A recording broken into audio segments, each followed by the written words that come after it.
Hey everyone, it's Sam Carliner, and I am here with a Newsdive interview. I'm joined by New York-based activist, journalist, and musician, Awk, and we're going, or Awkward, longer, but we're going to be talking about a brand new abolition campaign, hashtag 10 for Justice.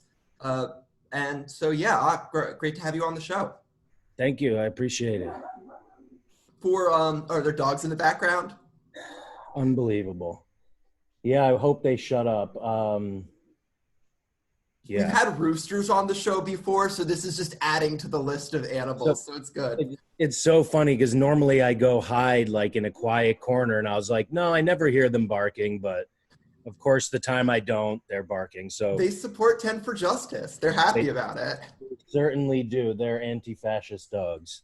Oh, those are the best dogs. I like to think all dogs are anti-fascist, but yeah, probably. But we're going to talk about the campaign 10 for Justice, which I learned about through we have mutual work in United Left. For those who don't know, it's an organization working to unite the left. They support a lot of campaigns. But before we get into the campaign, I just want to introduce you to our audience. So can you talk a bit about your background, why you are a relevant person to be supporting this campaign? Yeah, sure. I've been an activist for my entire life. I was raised by an activist, feminist mother. And, I went from being an incredibly angry and troubled kid to figuring out a way to kind of deal with the emotions I had at the injustices in the world in a more positive way. So for years, I've been working in a variety of anti-racist, anti-fascist causes. I've also focused, predominantly on criminal justice. So I've been an abolitionist for 20 years. I spent a lot of time in Greenhaven Maximum Security Prison in New York, working with incarcerated people, exchanging ideas. Some of them are now out, which is incredible, and I work with them now on the outside. I also was instrumental in lobbying Congress successfully for the repeal of the Rockefeller drug laws in New York. I've done a lot of music focused on these topics, and quite a bit more. But this is something that I'm well versed in, and also, I think in the same way that my music has not really been, it's hip hop music. It hasn't really been called out as being a co-optation or anything like that, is because I'm true to who I am. I don't try to speak for other people or speak over other people, but rather empower people who are typically silenced. And the same goes with 10 for Justice and all of my activist work, working with communities and, like teen centers, alternative to incarceration centers. And then with 10 for Justice, learning as much as I possibly could from the leaders of this movement, like Angela Davis, Mariam Kaba, and other Black feminist abolitionists. Those are the leaders. And, we're just doing what we can to try to help amplify their cause, bring more attention to it, and kind of outline in really specific detail the steps that we believe need to be taken to end this system of oppression. I want to also talk, before we get into 10 for Justice, just about why abolition. I mean, I think right now everyone is seeing why abolition is important, but I also know everyone has different causes they gravitate to. So I'm interested in what sort of led abolition and racial justice to being a big thing for you early on. Yeah, that's a good question. I grew up as a working class leftist Jew in a really conservative, really Christian area of Connecticut, and experienced really tremendous amounts of anti-Semitism. And that's, really where my anger initially started. My cousins helped co-found the Sharps, the Skinheads Against Racial Prejudice, and they spent their youth beating up Nazis. So I kind of took on that role and did what I could to silence as many of them violently initially. And I noticed that the same people who hated me for my culture and religion and bloodline also hate Black and brown people. They hate gay people, and I noticed also that what they experienced was far worse. And so as a youth, before I was completely radicalized and informed and understood really what systemic racism was about, which makes it 1,000 times more significant, just the overt interpersonal racism and discrimination that I witnessed was what, really sparked it for me. But then as I learned more and more, what systemic racism, what white supremacy is all about, and, the great difficulties that people of color experience in education, in healthcare, obviously in policing, in real estate, it's in employment, making 60 cents on the dollar or whatever it is. It's dramatic and it's everywhere. And then, when I was lobbying New York State Congress, they said, why don't you just pick yourselves up from the bootstraps? And that's a cliche, but I'll never forget hearing it from this guy, because there's a reason that white people can do that. And it takes a lot more for a Black person or a brown person or an indigenous person to do that. Mm-hmm. Well, that I think covers my first questions. And now we can get into the main topic, which is 10 for Justice, because I know you've done a lot of work in the past, but this is the big campaign you're working on right now. So for those who haven't heard or maybe just don't know a lot about it, what is 10 for Justice? So we believe that, there is great intention in all of the efforts nationwide to defund police. And it's also really great progress. Maybe 6 months ago, it would have been considered incredibly radical to even say that police departments should have less funding. But that is now, at least on the left to center, something that, even the more mainstream politicians, of course, other than Biden, are willing to consider. But we believe that defunding is not nearly enough. Defunding is kind of step one of 10 demands for justice. What abolition really does is envisions a new society in which prisons and police aren't necessary. It really takes a new way of thinking outside of the prison box, outside of these kind of, long established concepts of crime and punishment, looking at justice in a different way and looking at the ways that we can take the money that comes from defunding, allocating back to the communities that are most impacted initially, but back to all communities, so that we have education and intervention and necessary healthcare and substance abuse treatment, because we want to, equip communities to provide for their own health and safety. So 10 for Justice offers a roadmap for defunding and then, the full abolition of police and prisons, beginning with immediate actions to end what everyone is very much aware of currently, which is police violence, and then racism and classism that extends through policing, prosecution, and sentencing. If we removed cops, we would be removing 1/3 of all stranger murders. They are responsible for 1/3 of all stranger murders in this country.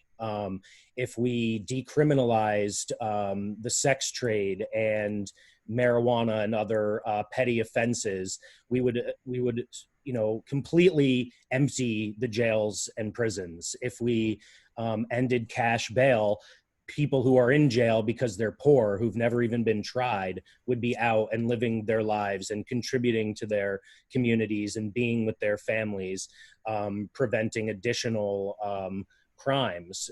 So there are a lot of things that we believe that can be implemented right away, but it's a long road because there is a prison industrial complex, not only private prisons, but corporations of all kinds profit off of the food service, the clothing, the bedding, all of this stuff. So things that incarcerated people use, as well as the incredibly cheap slave labor, 4 cents an hour, or making them work for free. It's a new form of slavery. And with corporations being, having these strong lobbying groups, having bought politicians and then giving money to police foundations, it's all inextricably linked.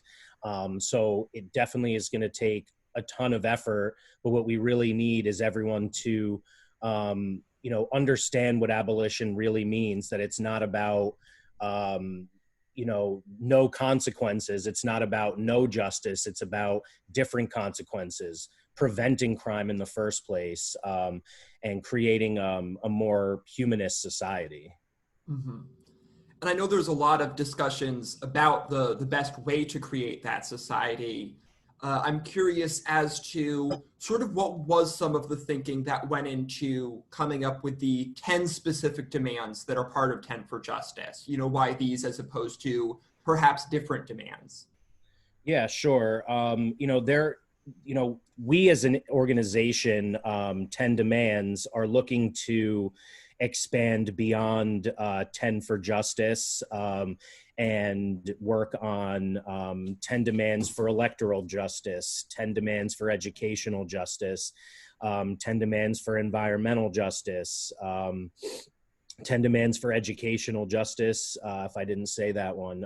There's a bunch. And because really at the root of all of this is capitalism, which of course will turn certain people off right away. But the capitalist system that we have in this country is what enables these corporations, to profit off of incarceration.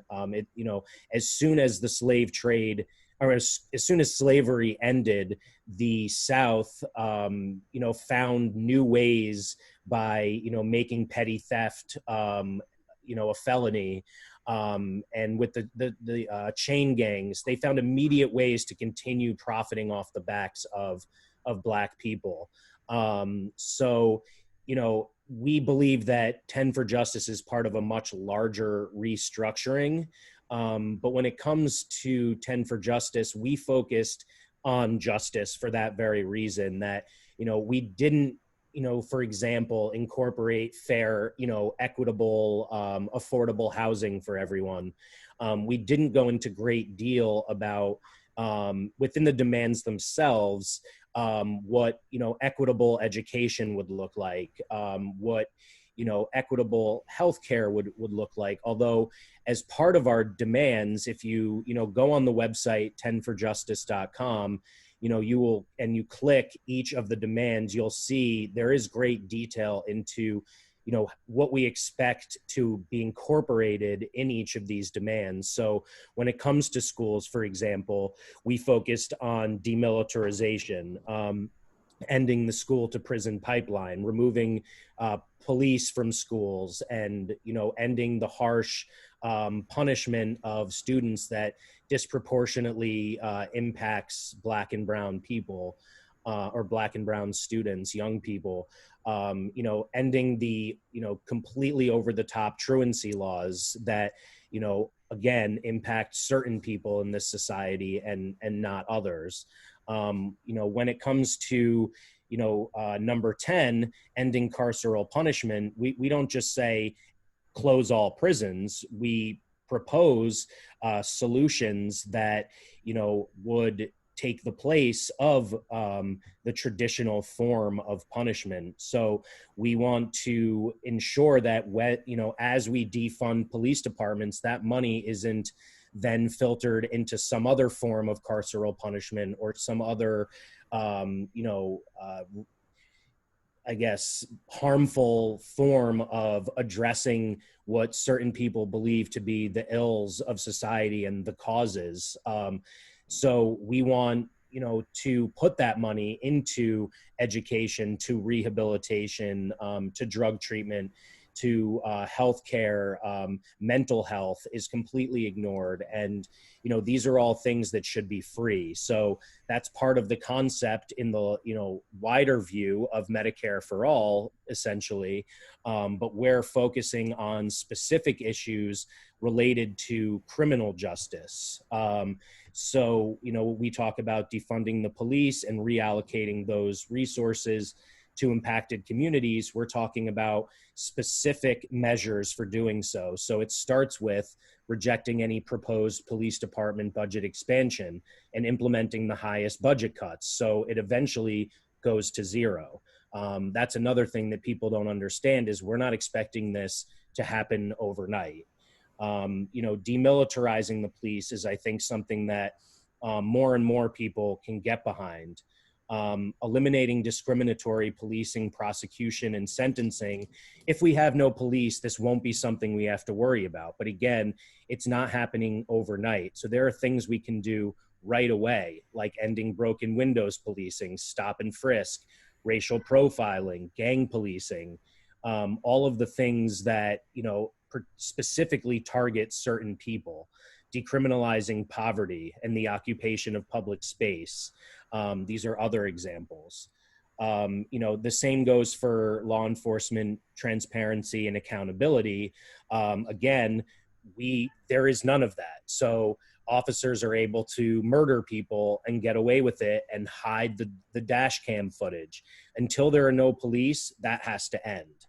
We want to independently investigate all police crimes and abuses of power, but not in the traditional sense where we want to maintain the carceral state. We believe that, any cop who is found guilty of one of these heinous crimes through an independent investigation by real people, they should be fired. These police departments that are protecting these cops who are committing civil rights violations should be the first to be disbanded. We want to create a legal fund for victims of police brutality. Again, these are all steps on the road to full abolition. The others are installing community representation, oversight, and safety measures. This is not community policing.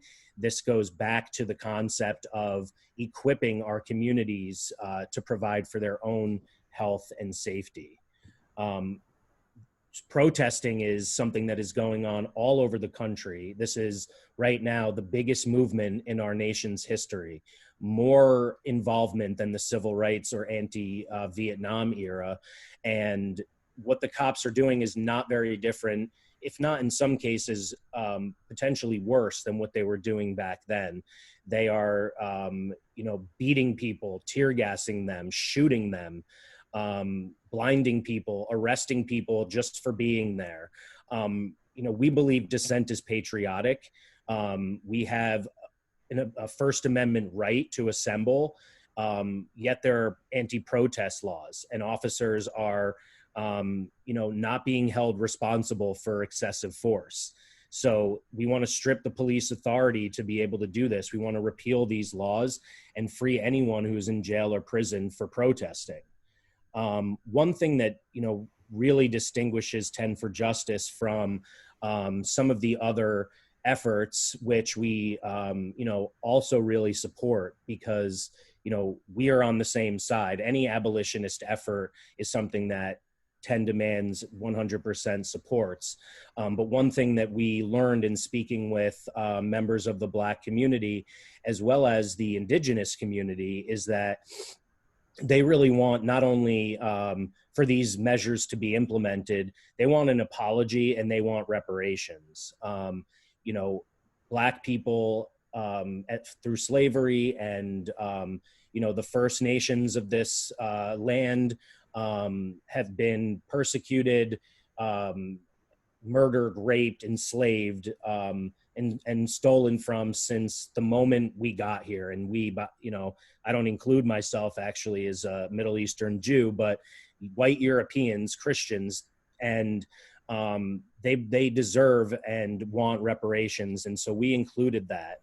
And then another thing that discriminates, very clearly against people of color and poor people is the war on drugs. For many years, for example, the penalty for crack was 100 times worse than the penalty for cocaine.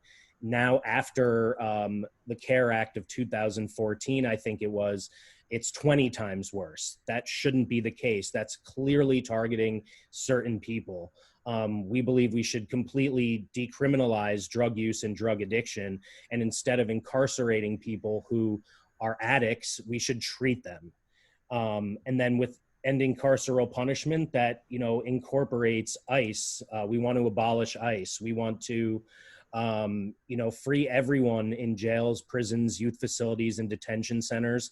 But again, this is a long road. So why not start with the elderly, the disabled, the immunocompromised, nonviolent people, undocumented immigrants, who are literally criminalized just for being here, criminalized survivors, women who have been incarcerated for protecting themselves against their abusers.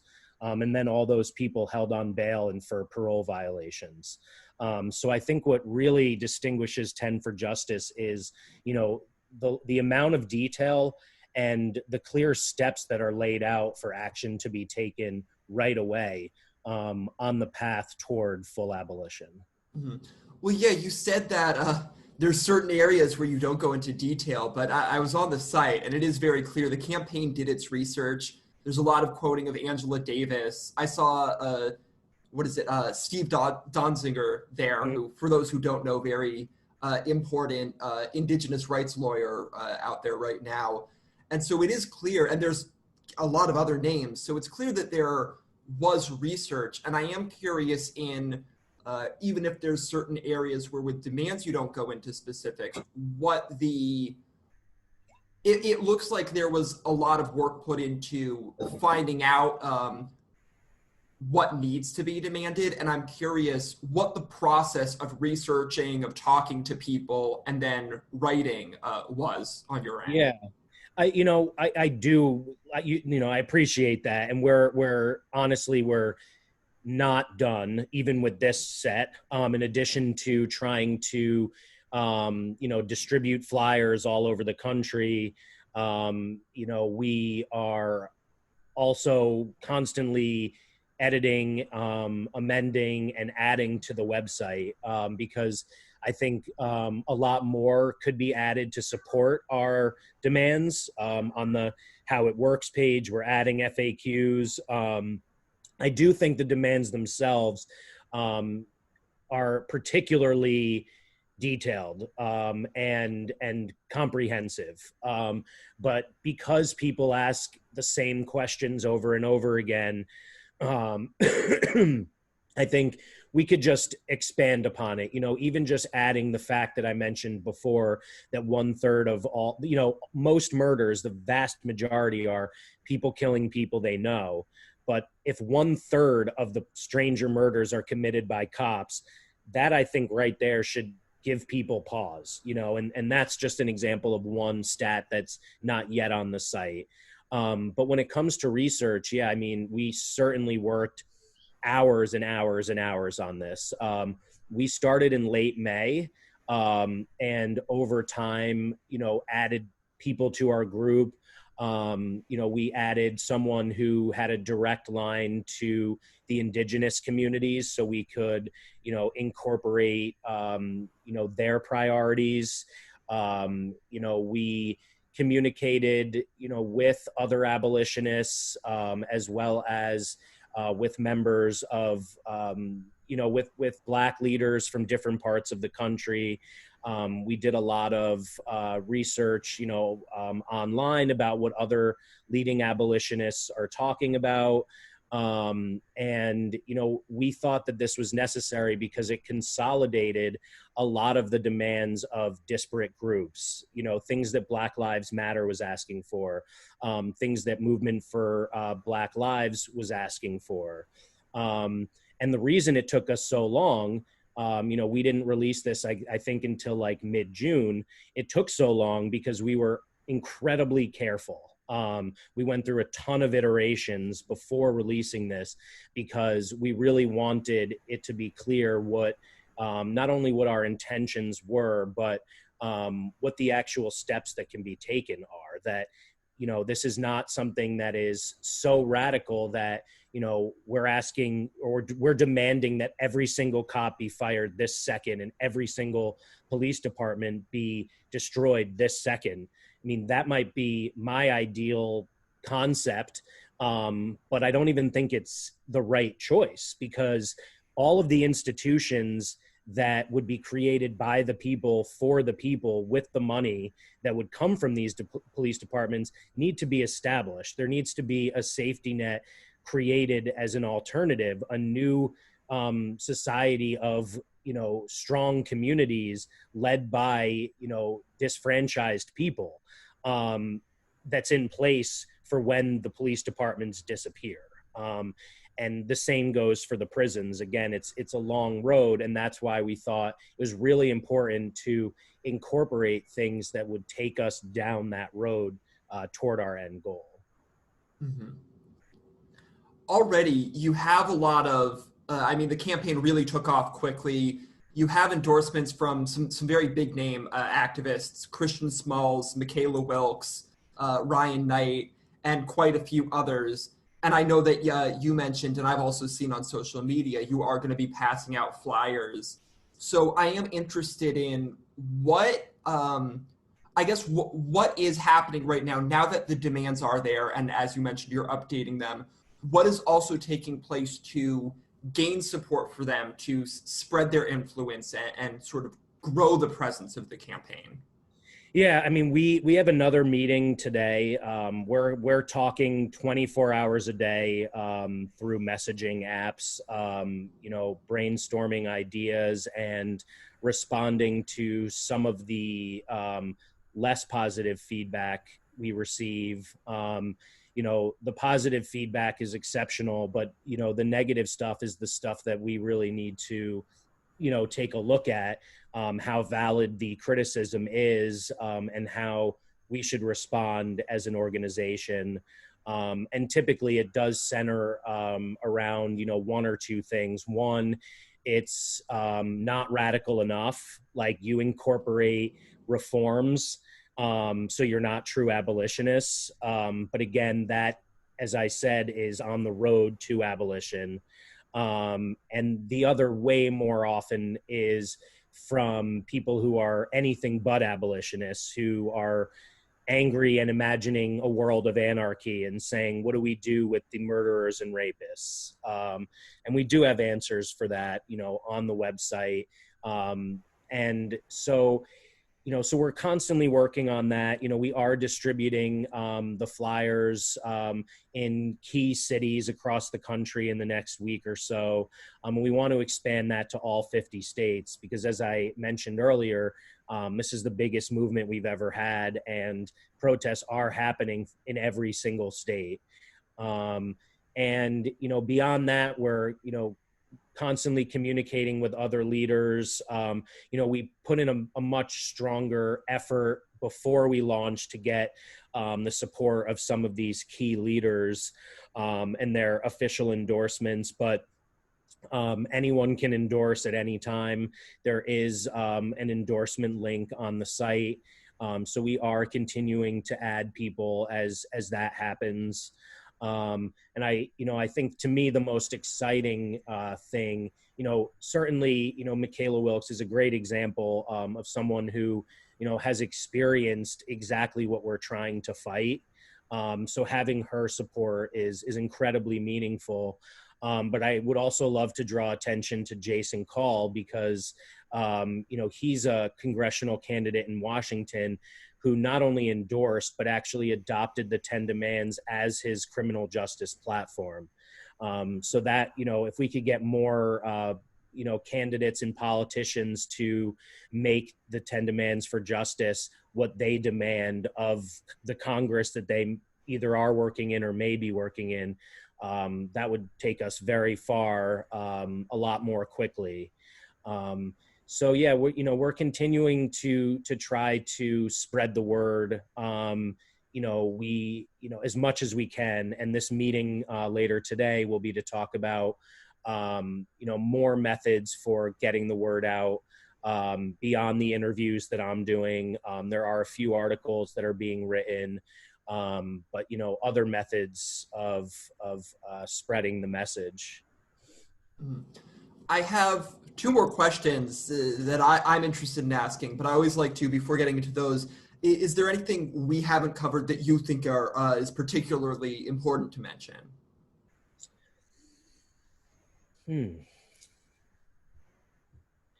I would just say, this is really quick and easy. Because we are, the majority of us are younger. I'm in my late 30s, and I'm probably one of the oldest people in the group. Because, we are not comprised entirely of Black, brown, and indigenous people. We do really stress the value of the people who came before us, the people who've been doing this for decades. And, even though I've been working in this field for a couple decades, I am still someone who is straight, a man, and who, being Jewish in the 99% of the time, does not cause me difficulty. So, I would say that before, attacking us or any other abolitionist, there's a ton of research out there, and we've collected a great deal of it on the resources page. So if you just go to 10forjustice.com and click resources, there's a ton of stuff there, both, recent articles written about this, as well as full collections of materials for how to implement it. Groups like Critical Resistance, for example, have been working on this for years, and there are, really extensive documents that you can refer to not only understand our 10 demands better, but understand how it would actually work in a newer version of our society. Mm-hmm. And that actually perfectly brings up my next question, which is, what are the ways that people can connect to the campaign and follow updates about it? Yeah, we do have 10 demands on Twitter and Instagram. The 10 is spelled out. This is our overarching organization. So this will be, the hub for our future lists of 10 demands for justice. 10forjustice.com, also with the 10 spelled out, has our 10 demands. As I said, is regularly being expanded and improved upon, but I think there's a ton of value there now. We not only go into great detail about the demands, but also how we see this being implemented, on the How It Works page. To get involved, you can always use the contact form. If you want to participate in the creation of the future lists of demands, if you have any suggestions for us, you can endorse it the 10 demands right on the site. We also have a share page where there's a ton of graphics that are great graphic designer created that you can share to help spread the message on social media. We have a change petition to implement these demands, and we're currently running a GoFundMe that we may or may not maintain. We are running it now for the reason, for the purpose of raising funds to increase our ability to print and distribute more flyers, as well as create a nonprofit so we can leverage some of the benefits of that. But it was brought to our attention that, there is a nonprofit industrial complex as well. It's something that I am aware of, or had been aware of previously, but we are going to do some more thinking about that, because while, creating a nonprofit can be entirely positive in terms of where you put your efforts and what you use your money for, in a way that there's no way to have a good prison or a good police department. When you solicit funds as a nonprofit, you may be taking those funds from groups and individuals who might receive those benefits otherwise. So we may maintain the GoFundMe strictly for flyers, or expand it to come and offer more detail about how we might use the funds. We might abandon the nonprofit concept. But obviously any money that, we don't use would go back to the person donating. And we have receipts. We are not taking a single penny of profit for any of this. But there are a lot of ways to get involved, whether as an endorser, whether as a contributor, or just helping us spread the message if you believe in what we're asking for, or I should say demanding. Mm-hmm. So I always like to end with a very open-ended question, so feel free to take your time. But since the campaign places a lot of emphasis on, what can be done now, what's the long term, what's the short term, I'm interested. I know you can't speak for the entire abolition movement, but as someone involved, I'm interested in getting your take on if 10 for Justice and a lot of other abolition campaigns stay present, stay a big part of politics. What do you hope the abolition movement looks like a year from now, 10 years from now, and 100 years from now? I would say a year from now, I would like I would like to be unnecessary as soon as possible. Me in particular. I will always continue to try to, support the causes that I believe are important. I have a new song coming out, 10 Demands, that will break this down in, hip hop form, which is something I've been doing forever about a variety of causes. But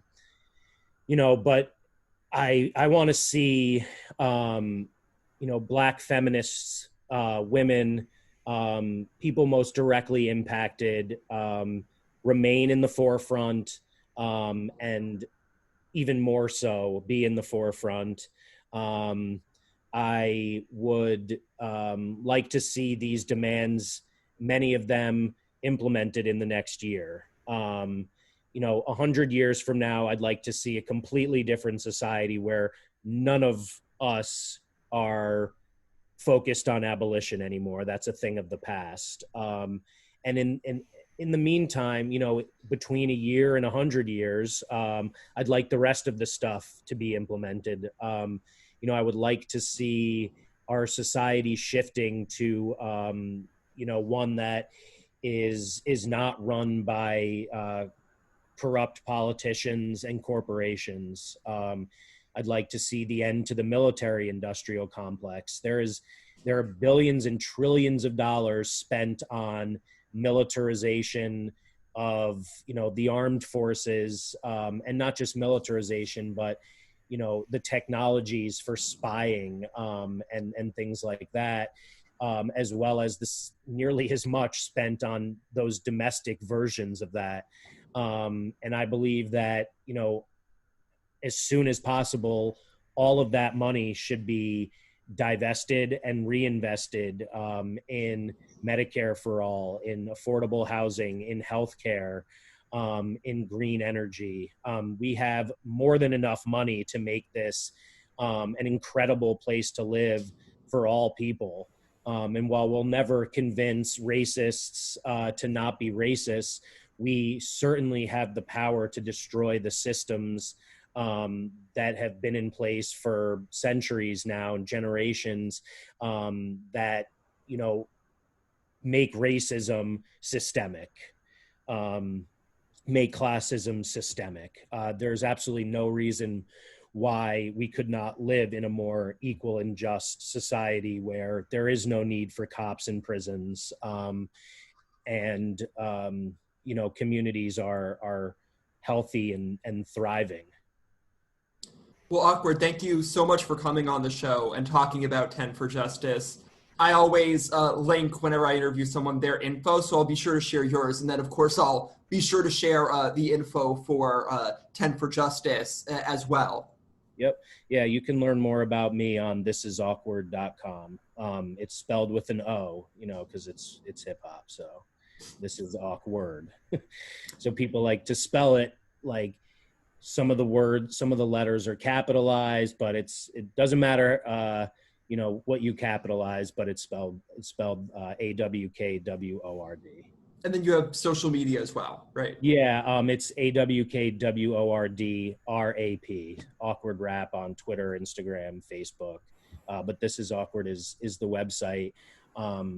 You can learn more about me and how I use music, what we call hip hop ed, protest music to spread causes, amplify causes. But most importantly, I would definitely focus on 10forjustice.com. Mm-hmm. And I follow both you and 10 for Justice on Twitter, have seen the website, so I confirm both are definitely worth checking out. So I'll be sure to share that. Thanks, man. All right.